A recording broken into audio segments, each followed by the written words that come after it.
Good day, everyone. So, we're about to tackle random sampling.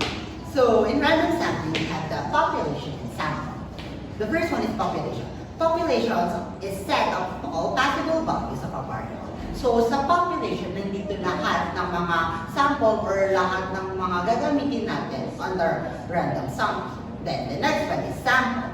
Sample consists of one or more data drawn from the population. So, si sample, sa madaling salita, sample is a small group of people that comes from the population. Kinuha siya sa population. And next one, we have the random sampling. Random sampling is a method of choosing a sample observation from a population.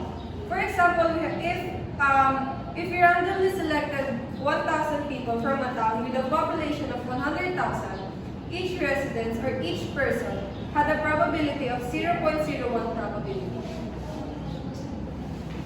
Under random sampling, we have the probability sampling. This sampling technique involves random selection. For example, if you had a population of 100 people, each of the first person should have odds of 1 out of 100 being chosen. Next one, we have the non-probability sampling, and it do not involve random selection data. For example, magkakonda ka ng research, and ikaw, as a researcher, ikaw na mismo yung pipili ng mga respondents mo. Hindi na siya randomly selected. Next. So there are different types of sampling. The first one is simple random sampling. It is a sampling technique in which every element of the population has the same probability of being selected for inclusion in the sample. So simple random sampling is a statistical sampling technique where each member of a population has an equal probability of being selected as part of the sample.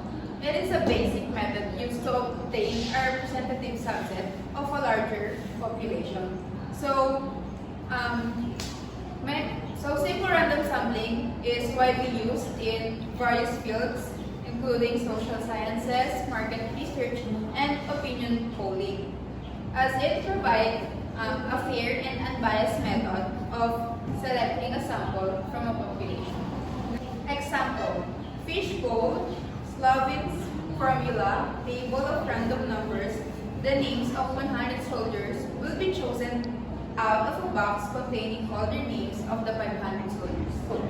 Next is the systematic sampling, every kit. It is a random sampling technique in which a list of elements of the population is used as sampling frame, and elements to be included in the desired sample are selected by the list of irregular intervals. The formula that the systematic sampling uses is K is equals to population size over sample size, whereas K is equals to the sampling interval. Example, suppose that they want to test the physical prowess of the soldiers.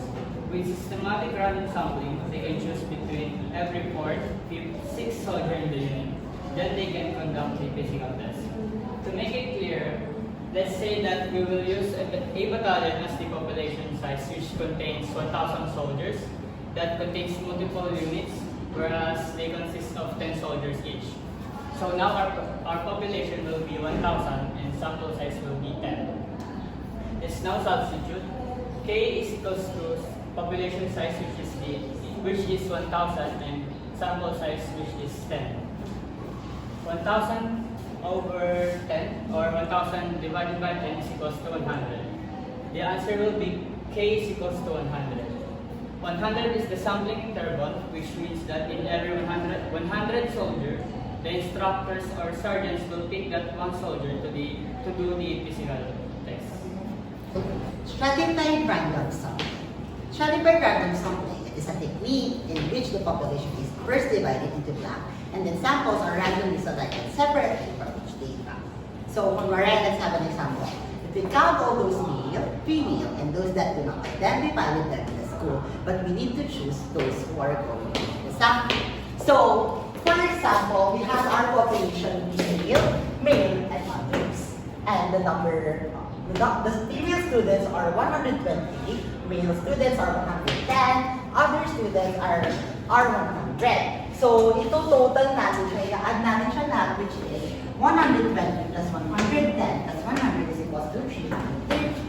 Then, para makuha natin yung sample, is yung 120 is i-divide natin siya sa 330. Then after that, multiply natin siya sa ating sample size, which is the 150. So, 120 divided by 330 times 150 is equals to 55. Then, uulitin lang natin siya para makuha natin lahat ng samples na nandun. 110 divided by 330 times 150 which equals to 50.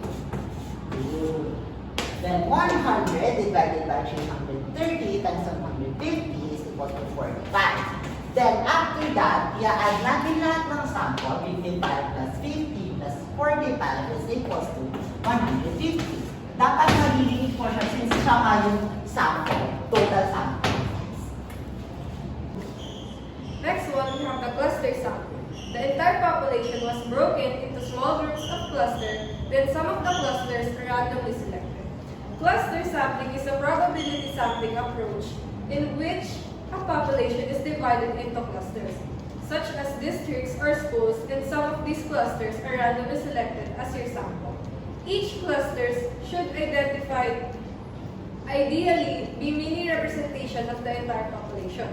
If the original population is too extensive to study as a whole, cluster sampling is used to limit the total numbers of participants in the study. Let's take a look at the example. A renowned researcher conducted a survey for every grade 11 students in 15 randomly selected schools in Cavite.